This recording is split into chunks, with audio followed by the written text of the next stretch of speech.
Alright, ঠিক আছে। আজকে আমরা তোমাদেরকে শেখাবো ভার্ব। আমাদের আজকের ক্লাসটা হচ্ছে রাইট ফর্মস অফ ভার্বের উপরে। আর আমরা যখন রাইট ফর্মস অফ ভার্ব করবো, মোস্ট ইম্পর্টেন্ট থিং আমাদেরকে দুইটা ভার্ব খুব ভালো করে চিনতে হবে। এক হচ্ছে ফাইনাইট আর এক হচ্ছে নন ফাইনাইট। অলরাইট, ভার্বের অনেক ক্লাসিফিকেশনস আছে, রেগুলার, ইরেগুলার, ট্রানজিটিভ, ইনট্রানজিটিভ, তারপরে auxiliary verb, main verb. So খুব ইম্পর্টেন্ট দুইটা ভার্ব আমাদের শিখতে হবে, সেটা হচ্ছে ফাইনাইট এবং নন ফাইনাইট। আমরা যখন কোনো বাক্য তৈরি করি, তারপরে হচ্ছে ক্লজ যখন তৈরি করি, finite verb is the most important thing. Let's say if there is a finite verb, there is a clause.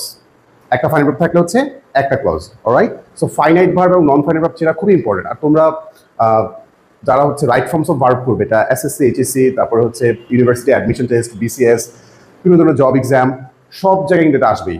In fact তোমার এসএটি থেকে শুরু করে জিআরই, তারপরে তুমি যদি প্রিপারেশন আইএলটিএস এর জন্য, সব জায়গায় তোমাকে রাইট ফর্মস অফ ভার্ব ভালো করে জানতে হবে।